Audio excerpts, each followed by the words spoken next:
नमस्कार, स्वागत है आप सभी का मालवीय एकेडमी के ऑनलाइन प्लेटफॉर्म पे। तो आप सभी लोग जुड़ जाइए क्योंकि आपकी क्लास जो है वो शुरू हो चुकी है और हम जो है आज पढ़ने जा रहे हैं आपके लिए एक तोहफे के साथ एमए ज्योग्राफी का सिलेबस। इस चीज़ का आपको बेसब्री से इंतजार था कि सर आप लोग पीजी की कोर्सेज जो है यूट्यूब पे कब लेके आएंगे, और आपके लगातार मैसेज के कारण से मुझे यूट्यूब पे फाइनली जो है आना पड़ा। तो वो बच्चे जो अभी तक अपनी तैयारी शुरू नहीं किए हैं, अभी तक स्ट्रेटजी को नहीं समझे हैं, तो उनके लिए आज एक मौका है कि आप अपने सिलेबस से रूबरू हो जाएं, आप जान जाएं कि आपको पढ़ना क्या है, और फिर इस सिलेबस के बाद उत्तरोत्तर आपको क्लासेज भी मिलने लगेगी, आपको टॉपिक वाइज क्लासेज आपको प्रोवाइड होने लगेगी। तो ये आपके लिए बहुत ही एक बड़ा तोहफा होने जा रहा है। तो ये सभी लोगों के लिए एक मैं अपना छोटा सा परिचय दे दूं, क्योंकि बहुत सारे बच्चे मुझे ऑलरेडी जानते होंगे, जो आपके भाई बहन या आप यूजी में मेरे से पढ़े होंगे ज्योग्राफी, या मुझे यूट्यूब पे पढ़ाते देखे होंगे। मेरा नाम शिव मोहन मिश्रा है और मैं मालवीय एकेडमी से पिछले 4 सालों से जुड़ा हुआ हूँ। ये 4 सालों की समय बहुत होता है। तो ये 4 साल में हमने जो है यहाँ पर आपको ज्योग्राफी पढ़ाया है। तो वो बच्चे जो यूजी में पढ़े थे वो अब पीजी में आ गए होंगे, तो कुछ बच्चे मुझे जानते भी होंगे। जो नहीं जानते हैं उनको मैं बता दूं, मैं शिव मोहन मिश्रा, मेरा जो है यूजी बनारस हिंदू यूनिवर्सिटी से हुआ है, पीजी जो है मेरा इलाहाबाद यूनिवर्सिटी से हुआ है, यूनिवर्सिटी ऑफ इलाहाबाद, और फिर मैं आपके ज्योग्राफी में भी ही मैं नेट भी हूँ, 3 बार मैं नेट हूँ, फिर मैं JRF हूँ।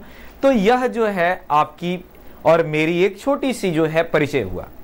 अब ये परिचय आपके लिए इमेटीरियल है। मेन परिचय ये है कि हम जो पढ़ाएंगे वो आपके काम आएगा कि नहीं, हम जो पढ़ाएंगे वो आपके सिलेबस का होगा कि नहीं। तो उसको लेकर हम आ चुके हैं। आज हम देखेंगे एमए सिलेबस, एमए ज्योग्राफी के सिलेबस को। एमए या एमएससी, जो भी आप अगर साइंस बैकग्राउंड से होंगे तो आप एमएससी ज्योग्राफी, और अगर आर्ट्स बैकग्राउंड के होंगे तो एमए ज्योग्राफी। इसकी कंप्लीट सिलेबस आपके सामने है। तो चलिए हम बात करते हैं आज सिलेबस को। यहां पर अगर आप देखोगे कोई कंफ्यूजन हो तो आपको कोड ये है HUP08, ये आपका जो है सिलेबस का कोड है जो NTA द्वारा दिया गया है। उसके बाद यहां पर एक जनरल इंफॉर्मेशन है कि ये आपके पेपर में जो एग्जाम पैटर्न है, मुझे नहीं लगता है कि अभी तक कोई ऐसा बच्चा, क्योंकि आप यूजी के नहीं है कि इतने बातें आपको समझ में ना आए। सभी को ये तो पता होगा कि इसमें 75 क्वेश्चन आपके आएंगे। इसके लिए 1 आवर 45 मिनट्स आपको प्रोवाइड किया जाएगा। एक क्वेश्चन आपके 4 मार्क्स के होंगे, और इसमें निगेटिव मार्किंग भी 1/4 के निगेटिव मार्किंग है। ये बेसिक जो है इसके डिटेल्स हैं। सभी क्वेश्चन आपके कंपलसरी रहेंगे और क्वेश्चन दोनों लैंग्वेज में रहेंगे, बाइलिंगुअल रहेंगे, हिंदी और इंग्लिश दोनों लैंग्वेज में रहेंगे। अब आते हैं यहाँ पर आपके 3 मेजर सेक्शन बने हुए हैं। अगर हम कहें तो पार्ट 1, पार्ट बी और पार्ट सी, ये 3 आपके सिलेबस के ये अगर हम देखें तो पार्ट किए जा सकते हैं। फर्स्ट पार्ट बात करता है फिजिकल ज्योग्राफी की। अब इन्होंने फिजिकल ज्योग्राफी लिख दिया है, इसका मतलब फिजिकल ज्योग्राफी ऑफ वर्ल्ड या general geography and physical geography of India also. तो ये पार्ट इंक्लूड करता है फिजिकल ज्योग्राफी के सारे कंपोनेंट्स को, चाहे वो इंडिया के रेस्पेक्ट में हो या वर्ल्ड के रेस्पेक्ट में हो। फिर दूसरे पार्ट में अगर हम आएंगे तो वहां पर हमको सेकंड पार्ट में आपको देखना है ह्यूमन ज्योग्राफी, और ह्यूमन ज्योग्राफी में वो सारी चीजें हम पढ़ेंगे जो ह्यूमन एक्टिविटी से जुड़ा हुआ है, चाहे वो प्राइमरी एक्टिविटी, सेकेंडरी, टर्शियरी, या और भी सारे जो छोटे छोटे उसके टॉपिक हैं, थॉट जो है, वो सारे चीज को भी हम उसके पार्ट में देखेंगे। वो पार्ट के भी डिवीजन, वो पार्ट की भी स्ट्रेटजी आपकी वही होगी कि उसके कंटेक्स्ट वर्ड के भी पढ़ने होंगे और इंडिया के संदर्भ में पढ़ने होंगे। और थर्ड आप देखोगे तो आपको ज्योग्राफिकल टेक्निक्स नजर आएगा। इसका मतलब कि आपको प्रैक्टिकल वाली सारी बातें वहां पर पढ़नी होगी, चाहे वो सर्वेइंग से रिलेटेड हो, चाहे आप चैन ई सर्वे जानते हो, या मैप मेकिंग से सर्वे हो, यानी आप मालवीड या सिनोसॉइडल या कोनिकल या बोन, ये प्रोजेक्शन की जितनी भी आप ये प्रोसेस पढ़ते हो वो सारे वहां पे आपको देखने को मिलेंगे। साथ ही साथ इसके रिमोट सेंसिंग उसमें आपको देखने को मिलेगा, जहां पर जो है आपको दूर से सैटेलाइट इमेजनरी को कैसे इंटरप्रेट किया जाता है, कैसे सैटेलाइट इमेजनरी ली जाती है, रोस्टर डेटा क्या होता है, वेक्टर डेटा क्या होता है, वो सारी बातें उस सेक्शन के अंदर इंक्लूडेड है। साथ ही साथ कुछ स्टैटिस्टिकल टेक्निक के बारे में भी हम देखेंगे, जैसे मीन, मीडियन, मोड, कोरिलेशन, ये सारी बातें उसके अंदर आएगी। तो ये हमने ये बताया कि 3 पार्ट कैसे आपके पेपर के डिवाइड है। वेटेज भी उसी हिसाब से आप देख लोगे, उसी हिसाब से आप डिवाइड कर लोगे।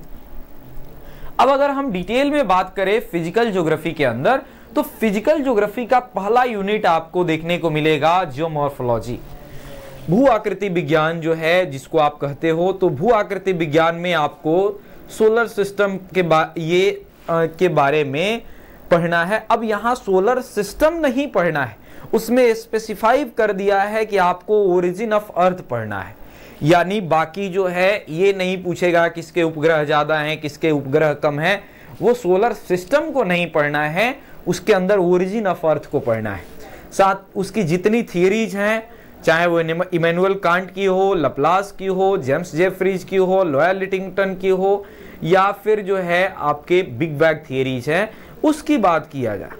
फिर उसके बाद इंटीरियर ऑफ अर्थ के बारे में हम बात करेंगे। इंटीरियर ऑफ अर्थ में आपने ये उसके लेयरिंग को देखेंगे, उसके मिनरल्स को देखेंगे, लैंडफॉर्म क्लासिफिकेशंस को देखेंगे, उसके एक्सोजेनेटिक, एंडोजेनेटिक के कारण से बनने वाले जितने लैंडफॉर्म्स है उसको देखेंगे। और 2 मेजर थियरी यहां पर और देखना है, वेगनर का कॉन्टिनेंटल ड्रिफ्ट थियरी और प्लेट टेक्टोनिक्स। तो ये आपको पार्ट ये कवर करेगा। इसके अलावा आपको एक्सोजेनेटिक फोर्सेस में आप वो सारी चीजों को देखोगे कि एक्सोजेनेटिक टूल्स के कारण, चाहे मे बी वह कास्ट क्षेत्र की टोपोग्राफी हो, ग्लेशियल क्षेत्र की टोपोग्राफी हो, एवोलियन टोपोग्राफी हो, एरिड टोपोग्राफी हो, या फिर जो है आप ये समुद्र की किनारों की आप देखोगे कोस्टल टोपोग्राफी, ये सारी बातें यहाँ पर देखने को मिलेगा। साथ ही साथ ज्योग्राफिकल हजार्ड के बारे में, फॉर एग्जाम्पल आपको सिस्मिक वेव के बारे में पढ़ना है, आपको जो है वोल्केनो के बारे में पढ़ना है, आपको ये ग्लेशियर लेक आउटबर्स्ट के बारे में पढ़ना है। ये सारी बातें जो है इसके अंदर शामिल है। तो जियोमॉर्फोलॉजी में ये आपके मेजर टॉपिक कवर करने होंगे, ठीक। फिर उसके बाद अगर हम बात करें दूसरे सेक्शन की, तो इसमें आपको क्लाइमेटोलॉजी देखने को मिलेगा। और क्लाइमेटोलॉजी के अंदर वो सारे ये क्लाइमेट से संबंधित बातों को देखेंगे, वेदर फेनोमेना को देखेंगे, चाहे उसमें वेदर क्लाइमेट के कंपोजिशन को, हम एटमॉस्फेयर के कंपोजिशन को देखें, हीट बजट को देखें, या हम जनरल सर्कुलेशन ऑफ विंड देखें, या फिर हम हॉरिजॉन्टल वर्टिकल डिस्ट्रीब्यूशन ऑफ ये विंड देखें। लोकल विंड के बारे में बहुत क्वेश्चन पूछे गए हैं। फॉर एग्जांपल लास्ट ईयर जो है सिराको और चिनूक के बारे में आपसे क्वेश्चन पूछा गया। इसके अलावा आपके जो है फेरल सेल के बारे में क्वेश्चन पूछा गया। आप तो यहाँ के जो है ये सारे जो फैक्टर हैं इसमें अब एक महत्वपूर्ण टॉपिक है जो इस साल के लिए बहुत महत्वपूर्ण है, वो है टेम्परेचर इन्वेजन। तो यहाँ पर आप देखोगे वो सारे यहाँ पर इन टेम्परेचर इन्वर्जन के बारे में भी आपको पढ़ना है। मॉइस्चर से संबंधित आपको चाहे ह्यूमिडिटी, एवापोरेशन, कंसिडरेशन, उसमें हाइड्रोलॉजिकल साइकिल वगैरह के बारे में आपको देखना है, रीजनल सीजनल डिस्ट्रीब्यूशन के बारे में आपको देखना है, मॉनसून के बारे में देखना है। तो ये सारे जो है बातें यहाँ पर हम देखेंगे। फिर आपको एयर मास फॉर फ्रंट के बारे में आपको पढ़ना है, जिसमें अब देखिए यहाँ पर एयर मासेस टॉपिक ये तो लिखा है मेन टॉपिक में, लेकिन एयर मासेज में स्पेशलाइज कर दिया है कि आपको जो है टाइप ऑफ एयर मासेज नहीं पढ़ने, आपको केवल और केवल जो है यहाँ साइक्लोन से संबंधित बातें पढ़नी है, चाहे वो ट्रॉपिकल साइक्लोन हो, टेम्परेट साइक्लोन हो, लानिनो हो, अर्लिनो हो। तो ये आपके वेरिएशंस के बारे में पढ़ना है। साथ ही साथ इसमें 2 मेजर क्लाइमेट क्लासिफिकेशन के बारे में हम चर्चा करेंगे। कोपेन और थॉर्नथवेट के जो है क्लाइमेट क्लासिफिकेशन क्या है, और ग्लोबल वार्मिंग के क्या क्या कॉज हैं, किस तरह से ग्लोबल वार्मिंग हो रहा है। तो ये कंसिक्वेंसेज और कॉज देखेंगे यहाँ पर क्लाइमेटोलॉजी के अंदर। ये सारी बातें हमको कवर करना है आपके क्लाइमेटोलॉजी के। थर्ड इसमें आप देखोगे तो वो सेक्शन ओशियोनोग्राफी से जुड़ा हुआ है। यानी ओशन के संदर्भ में आप सारी बातें देखेंगे। एक ही शब्द में अगर आपको कहें, ये यूनिट थोड़ा छोटा है क्योंकि अगर हम इसमें आप देखोगे जितनी बातें लिखी गई है, अगर हम एक लाइन देखें कि ओशियन कोस्टल लैंडफॉर्म्स के साथ साथ आपको जो है वेव से जितने प्लेटफॉर्म्स बनते हैं, चाहे वो कंटिनेंटल शेल्फ हो, कंटिनेंटल स्लोप है, अबेसल प्लेन हो या ट्रेंचेज हैं, उनके बारे में पढ़ना है। आपको जो रिलीफ होते हैं उनकी टोपोग्राफी होती है, ओशन बॉटम टोपोग्राफी जो होती है वो पैसिफिक ओशन के, इंडियन ओशन के, अटलांटिक ओशन के, वो वहां से आपसे पूछे गए हैं। जैसे आपको मान लीजिए डॉल्फिन कटक, ये डॉल्फिन रीज के बारे में पूछ दिया, तो ये आपको पता होना चाहिए कि डॉल्फिन रीज किस ये ओशन से रिलेटेड है। आपको मिड अटलांटिक ये रीज के बारे में आपसे पूछ दिया, तो ये सारा चीज जो है आपको यहाँ पर पढ़ना है। साथ ही साथ जो जनरल ये क्वालिटीज ऑफ ओशन है, जैसे आपको सैलिनिटी, डेंसिटी, टेम्परेचर, ये सारी चीज़ों को देखेंगे। टाइड्स को हम देखेंगे कि इसके ओरिजिनेशन और की थियरी और इसके टोटल टाइप क्या क्या हैं, इनकी थियरी और टाइप को देखेंगे। मरीन डिपॉजिट्स को हम देखेंगे। मरीन डिपॉजिट्स में आपके कोरल रीफ हैं, कोरल का फॉर्मेशन कैसे होता है, कोरल के ये जो है उसके लिए क्या क्या सुटेबल इन्वायरमेंट है, कोस्टल इकोसिस्टम से कैसे ये कनेक्टेड है। तो यह जो है, क्योंकि ये ओशन फ्यूचर में आप देखोगे सबसे ज्यादा यहाँ पर रिसोर्स ये हमारे ओशन के अंदर मिलने वाले हैं। तो इसके जैसे आप अभी भी ओशन तली पे आप देखते हो तो मैग्नीज नूडल्स के रूप में आपको पाए जाते हैं, जो एक रिसोर्स के रूप में बहुत रिच रिसोर्स हैं। तो ये सारी बातें जो हैं यहाँ पर ओशनोग्राफी को हम देखेंगे फिजिकल ज्योग्राफी के अंदर।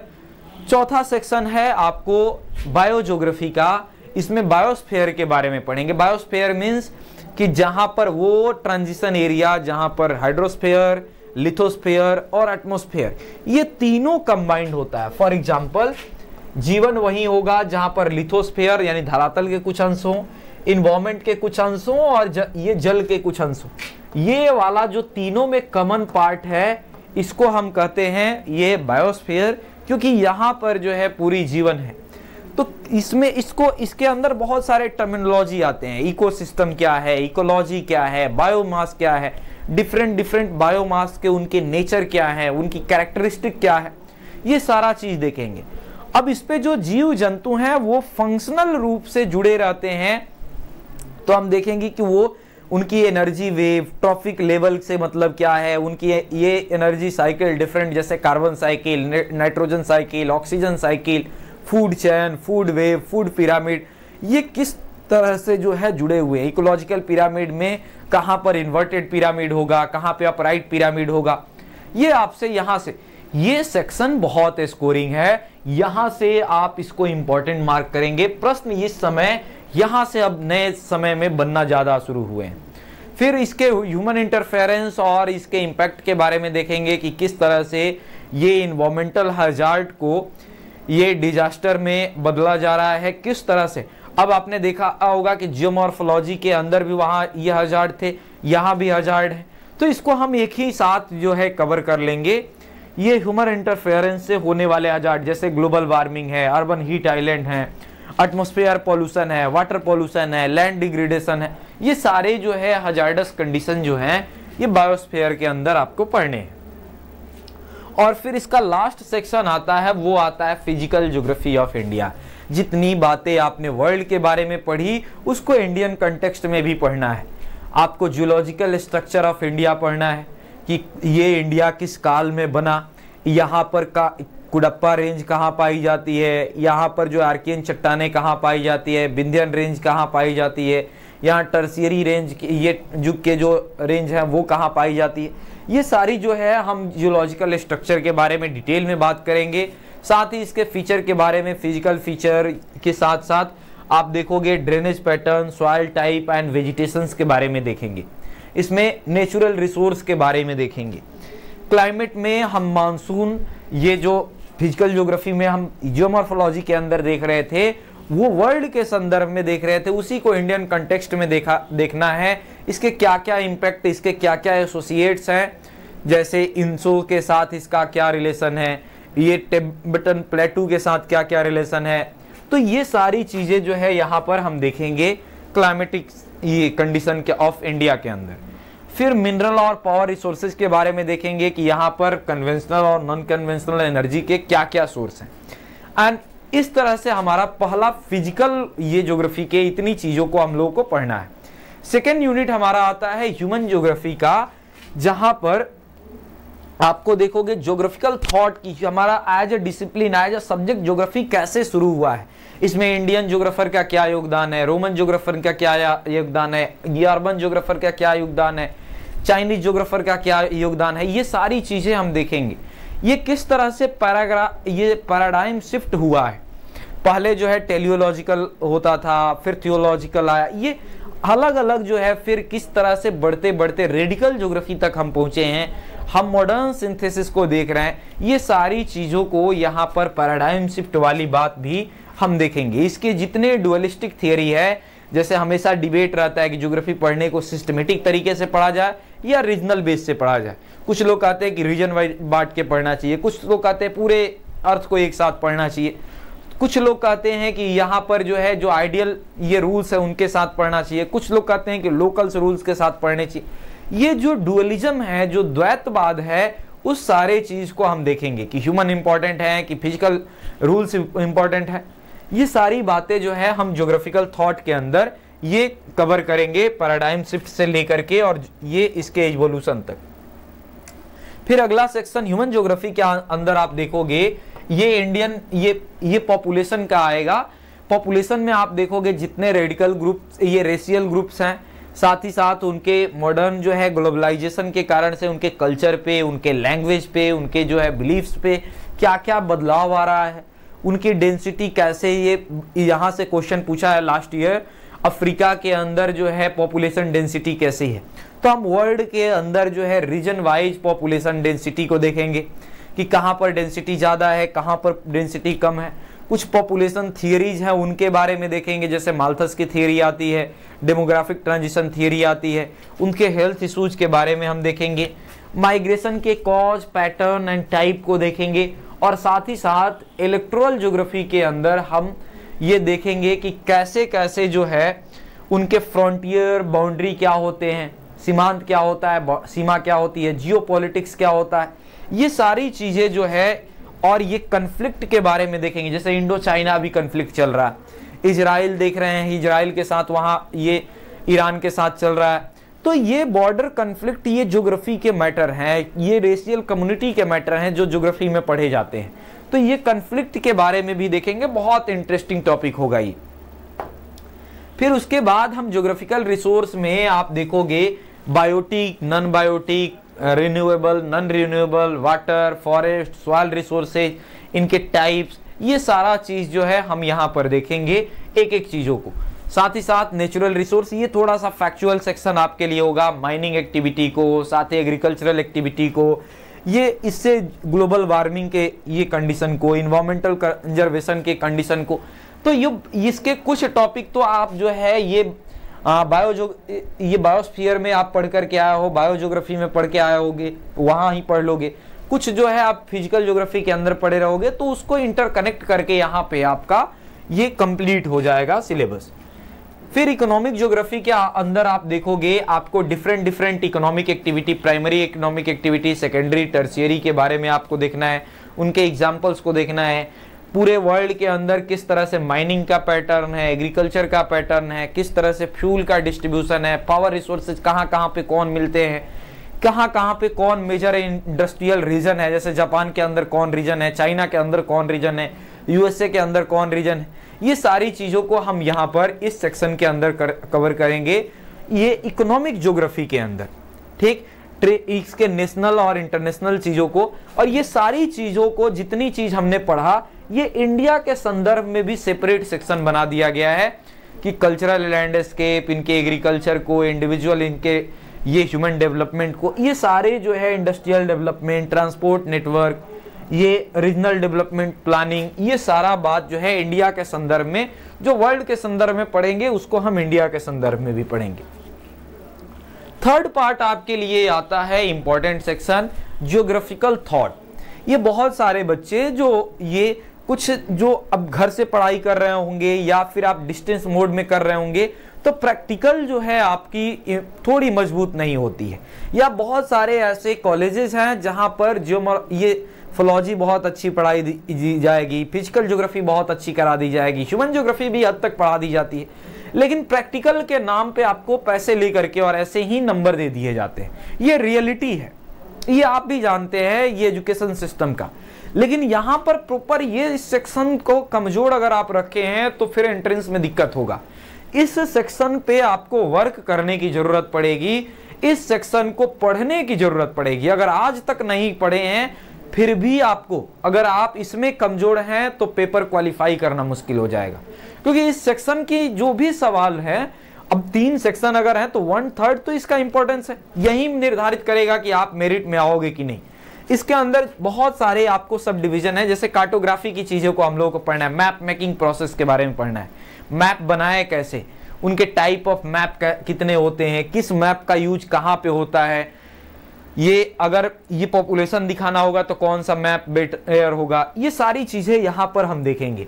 प्रोजेक्शन में वो हमने बताया कोनिकल प्रोजेक्शन लें, बोन प्रोजेक्शन लें, 1 स्टैंडर्ड ये पैरेलल प्रोजेक्शन लें, 2 स्टैंडर्ड, ये सारी बातें हम यहाँ पर देखेंगे। साथ ही साथ हम ये रिलीफ को शो करने के लिए कंटूर कैसे बनाए जाते हैं, उनके इंटरप्रिटेशन कैसे होता है, वैली कैसे बनाया जाता है। जैसे रिवर के बारे में यहाँ पर पूछा है, प्रोफाइल के बारे में पिछले लास्ट ईयर में एक क्वेश्चन पूछा है कि अगर रिवर को वर्टिकल प्रोफाइल ड्रॉ करते हैं तो कौन सी आकृति हम दिखा सकते हैं, उसमें वी शेप वैली दिखा सकते हैं, यू शेप वैली दिखा सकते हैं, या फिर हम ये डेल्टा को दिखा सकते हैं, या इनमें से कोई नहीं। ऐसा क्वेश्चन आपके ये पीवाईक्यू के क्वेश्चन है। तो ये सब हम प्रोफाइलिंग को भी एनालिसिस करेंगे। साथ ही साथ हम वेदर डेटा कैसे कलेक्ट किया जाता है, उसका इंटरप्रिटेशन कैसे किया जाता है, कहाँ कहाँ पे उसके ये सेंटर हैं, ये सारी चीजें जो है मैप मेकिंग में हम देखेंगे। फिर अगला सेक्शन हमारा आता है सर्वेइंग का। इसमें हम पूरे सर्वे के देखेंगे। आपने देखा होगा ये तहसीलदार आपके घर आते हैं जमीन माप करने के लिए, कहीं कहीं उनको तहसीलदार बोला जाता है, कहीं अमीन बोला जाता है, कहीं पे पटवारी बोला जाता है। तो पटवारी जो है या ये अगर आपके यहाँ आते हैं या अमीन आते हैं तो आप देखे होंगे वो चैन लेकर के आते हैं, कड़ी लेकर के आते हैं। तो वो किस तरह से चैन सर्वे किया जाता है, सर्वेइंग के टाइप क्या है, उसके बेसिक प्रिंसिपल क्या है, उसके अंदर की सारी बातों को हम यहाँ पर देखने वाले हैं। और स्टैटिस्टिकल टेक्निक के अंदर आप देखोगे तो हम जो है डेटा को देखेंगे, सेंट्रल टेंडेंसी क्या होता है, मीन क्या होता है, मोड क्या होता है। तो ये सारा जो है हम इसके अंदर देखेंगे सर्वे के अंदर। और फिर आपका लास्ट सेक्शन आता है इस सिलेबस का, वो आता है रिमोट सेंसिंग और जीआईएस, ज्योग्राफिकल इंडिकेशन सिस्टम। ठीक, इसके अंदर आप देखोगे रिमोट सेंसिंग के प्रिंसिपल को देखेंगे कि टाइप ऑफ फोटोग्राफी कितनी होती है। जो पिक्सल आप बोलते हो ना कि मेरा कैमरा इतना पिक्सल का है, उस पिक्सल का मतलब क्या होता है, उस पिक्सल को का यूटिलाइजेशन कहां पर है, यहाँ ये सारे चीजों को हम सीखेंगे। इसके एप्लीकेशन कहां कहां पे है, कैसे सैटेलाइट इमेजनरी ली जाती है। आपने देखा कि यह जो है ये सर्जिकल स्ट्राइक किया गया तो उस लोकेशन का ये जीआईएस कैसे इंटरप्रेट किया गया। तो इस सारे चीजों को हमको देखना है। उसके रोस्टर डेटा क्या है, वेक्टर डेटा क्या होते हैं, कहां पर किसका यूज होता है, कौन कलेक्ट करना आसान होता है, ये सारे बेसिक प्रिंसिपल नेविगेशन के सिस्टम को और ये जीआईएस सिस्टम को हम यहाँ पर देखेंगे। तो ये आपके ज्योग्राफी का पूरा सिलेबस है। इस सिलेबस में आपकी स्ट्रेटजी ये होगी कि आपके पास जो भी स्टैंडर्ड किताब है यूनिट वाइज, आपके पास एक फिजिकल ज्योग्राफी की किताब होनी चाहिए, इट में भी सविंद्र सिंह की हो या कोई भी राइटर हो, उससे कोई फर्क नहीं पड़ता, बट सारे टॉपिक मिलने चाहिए। उसके बाद एक आपकी ह्यूमन ज्योग्राफी के लिए होनी चाहिए और दूसरा जो है आपके पास फिर ये जो है ये प्रैक्टिकल की एटलीस्ट 3 किताबें आपके पास होना चाहिए। साथ ही साथ आपको पीवाईक्यू का बेहतर समझ होना चाहिए। तो इस तमाम चीज़ों को आपके लिए सुविधाजनक बनाने के लिए हमारे चैनल के थ्रू आपको कुछ लेक्चर भी प्रोवाइड कराए जाएंगे। इसके बावजूद भी अगर आपको कोई दिक्कत है किसी भी तरह की, तो आप जो है हमारे कोचिंग के हेल्पलाइन नंबर पे या इस वीडियो के कमेंट सेक्शन में आप पूछ सकते हैं। उस कमेंट को हमारी टीम द्वारा मॉनिटर किया जाता है और अगर आपका ये क्वेश्चन वैलिड क्वेश्चन है, सब्जेक्ट से रिलेटेड है, तो फिर वो ये जो है जो भी उसके लिए रिस्पॉन्सिबल अथॉरिटी है या कंसर्न टीचर है उसको प्रोवाइड किया जाता है। तो थ्रू लेक्चर आपकी वो चीजें जो है क्लियर कर दी जाएगी। तो आपको कौन सा सेक्शन कमजोर है, किस सेक्शन को आप मजबूत करना चाहते हो, किस सेक्शन से शुरुआत की जाए लेक्चर को, क्योंकि अगले दिन से आपको लेक्चर मिलने लगेगा, तो आप इसको बताइए कमेंट सेक्शन में और इसको अपने मित्रों तक पहुंचाइए। तो आज के लिए बस इतना ही, फिर मिलेंगे हम लेक्चर के साथ। तब तक के लिए सभी को thank you, good night, bye bye.